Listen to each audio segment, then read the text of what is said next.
Hello बच्चों, नमस्ते बच्चों। तो माइंड स्टडी में आपका बहुत बहुत स्वागत है।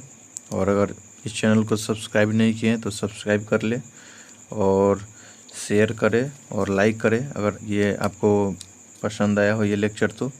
और इसको जो कि अगर आपको आगे का भी लेक्चर चाहिए इसी तरह से तो बेल आइकन बटन दबाना न भूलें। तो हम लोग पिछले लेक्चर में प्लाज्मा मेम्ब्रेन के बारे में बच्चों बात कर लिया था, जो कि प्लाज्मा मेम्ब्रेन के बारे में हमने पॉइंट लिखा था 5 पॉइंट, जो कि क्या क्या उसके बारे में समझा था। तो आज हम लोग जो कि जो फ्लूइड मोज़ेइक मॉडल होता है उसको बारे में आज हम लोग पढ़ने वाले हैं। तो पहले हेडिंग डाल लेते हैं, फ्लूइड मोज़ेइक मॉडल। जो मॉडल दिया गया उसके बारे में पढ़ेंगे। मॉडल के बारे में ये भी क्वेश्चन आ जाता है बच्चों, मोज़ेइक फ्लूइड मोज़ेइक मॉडल। और इस तरह से हम लोग इसका डायग्राम बनाते चलते हैं।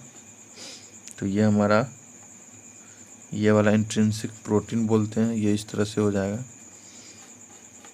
और ये इस तरह से मैं इसको लेबलिंग कर रहा हूँ और आगे हम लोग इसके बारे में अच्छी तरह से बात करेंगे। और इसी तरह से बच्चों इस तरह से हो जाएगी। और यहाँ ये थोड़े जैसे ऊपर लिखें तो ये इस तरह से आप ले सकते हैं।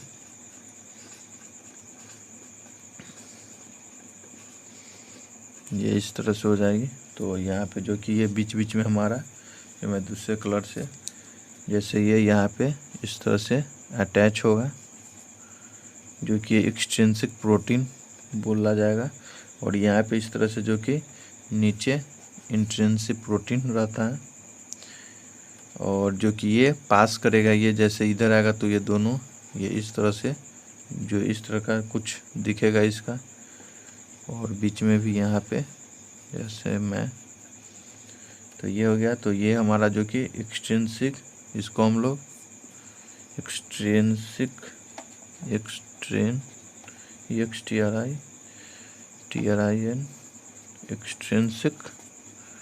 प्रोटीन। और जो कि ये हमारा हो जाएगा इंट्रिंसिक, ये हमारा इंट्रिंसिक प्रोटीन हो जाएगा।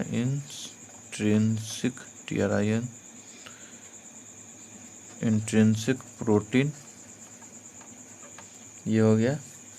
तो ये और इसके बारे में हम लोग आगे और भी डिटेल में पढ़ेंगे। ये फ्लूइड मोज़ेइक मॉडल था, जैसे ये जो प्रोटीन हो गया, जैसे ये इधर से पास करेगा तो इस तरह का जो आएगा तो पहले ये ऊपर चला जाएगा। तो इसके बारे में हम लोग आगे पढ़ेंगे। तो ये हमारा फ्लूइड मोज़ेइक मॉडल था। और आगे हम लोग जो कि थर्ड पॉइंट में लिखेंगे,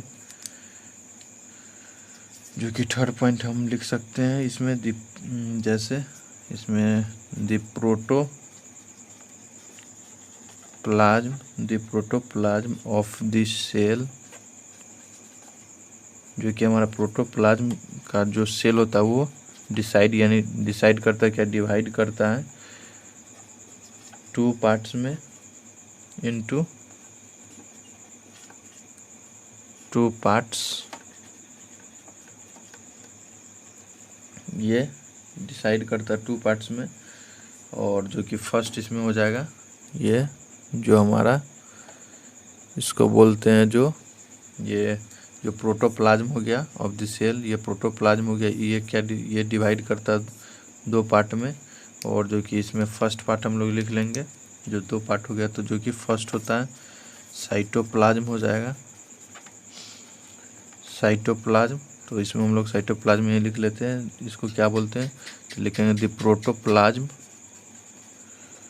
protoplasm lying outside the protoplasm, lying outside the जो न्यूक्लियस के बाहर रहता है उसको हम लोग प्रोटोप्लाज्म बोलते हैं। न्यूक्लियस के जो बाहर का जो द प्रोटोप्लाज्म लाइंग आउटसाइड जो न्यूक्लियस हो गया, जैसे ये सपोज ये हमारा न्यूक्लियस हो गया और इसके जो बाहर ये सेल हो गया, तो इसके बाहर जो होगा उसको हम लोग क्या बोलेंगे साइटोप्लाज्म।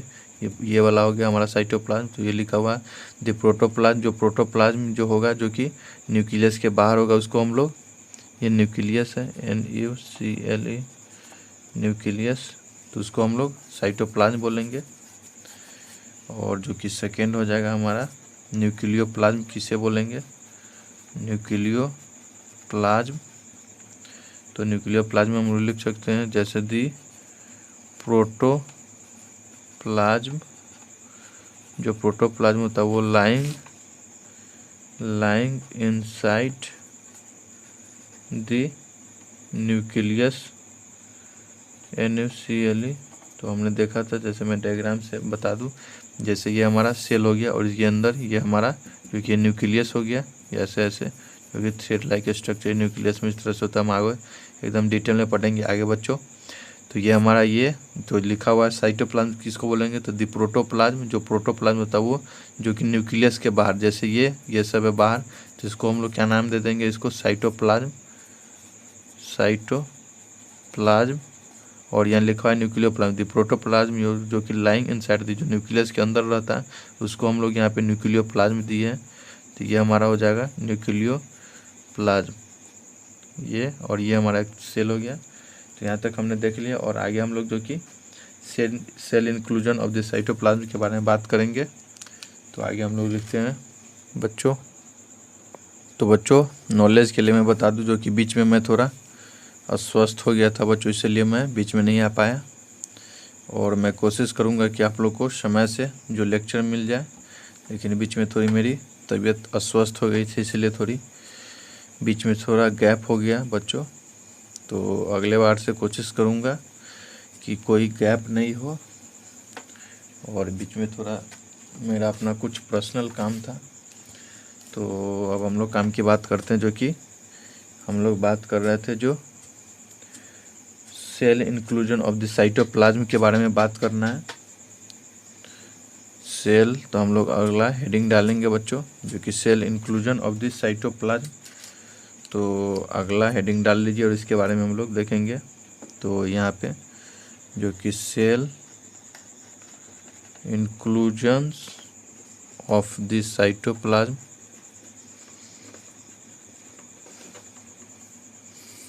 और इसमें हम लोग लिख सकते हैं जो कि द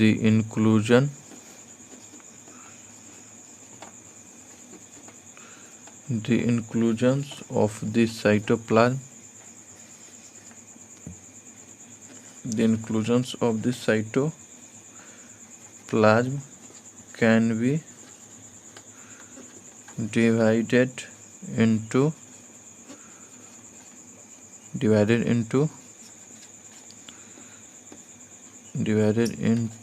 two parts। और जो कि सेल इंक्लूजन, जो कि हम लोग सेल इंक्लूजन को क्या, cell inclusion of the cytoplasm जो हो गया साइटोप्लाज्म का, उसको हम लोग दो पार्ट में डिवाइड किए, can be divide into two part. तो उसके बारे में जो कि सेल इंक्लूजन जो कि दो पार्ट में डिवाइड है, तो फर्स्ट इसमें जो कौन सा है, फर्स्ट इसमें हम लोग लिख सकते हैं जो कि हमारा फर्स्ट हो जाएगा जो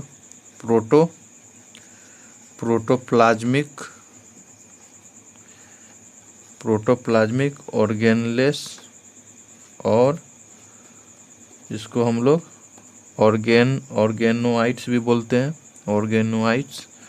ऑर्गेनलेस दोनों सेम ही नाम है, या प्रोटोप्लाज्म ऑर्गेनलेस बोल दिया या ऑर्गेनोइड्स। तो इसमें अब हम लोग लिखेंगे, तो इसमें लिखते हैं जो कि दूसरे कलर से ले रहे हैं। तो यहाँ पे जो कि प्रोटोप्लाज्मिक ऑर्गेनलेस या ऑर्गेनोइड्स के बारे में, तो ये क्या होता है, तो इसमें लिखेंगे दीज आर, जो कि ये लिविंग सेल होता है, एंड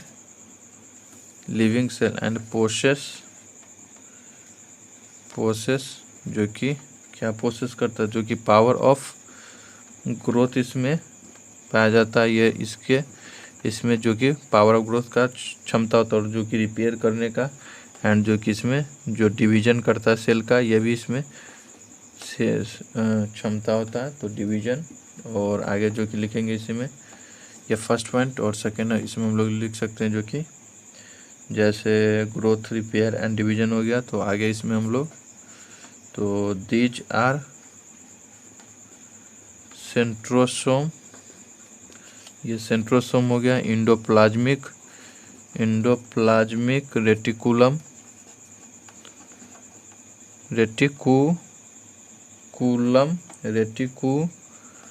रेटिकुलम और राइबोसोम, माइटोकॉन्ड्रिया गोल्जी बॉडी जितने भी होते हैं सेल ऑर्गेनलेस वो सभी आ जाएगी लगभग। गोल्जी कॉम्प्लेक्स, लाइसो, और इस सब के बारे में हम लोग एकदम डिटेल में पढ़ने वाले बच्चों। तो आप लोग को घबराना नहीं है, जो कि समय के साथ ये सभी आपका डिस्कस हो जाएगा और अच्छे से समझ में आएगा, इसलिए घबराना नहीं है। तो लाइसोसोम हो गया, माइक्रोसोम हो गया, माइक्रोसोम्स, माइक्रोट्यूब्यूल्स लिख सकते हैं, एंड जो कि फिलामेंट्स, जो कि ये सब क्या है, जो कि प्रोटोप्लाज्मिक ऑर्गेनलेस है या ऑर्गेनोइड्स हो गया। ये सब सभी ऑर्गेनोइड्स में आते हैं, या प्रोटोप्लाज्मिक जो कि जैसे सेंट्रोसोम हो गया, endoplasmic reticulum, ribosomes, mitochondria, Golgi complex, lysosome, microsomes, microtubules and filaments. और इस सब को आपको रटना है, इसमें कुछ समझने वाली बात नहीं है बच्चों, क्योंकि आपको रटना है तो आगे समझ में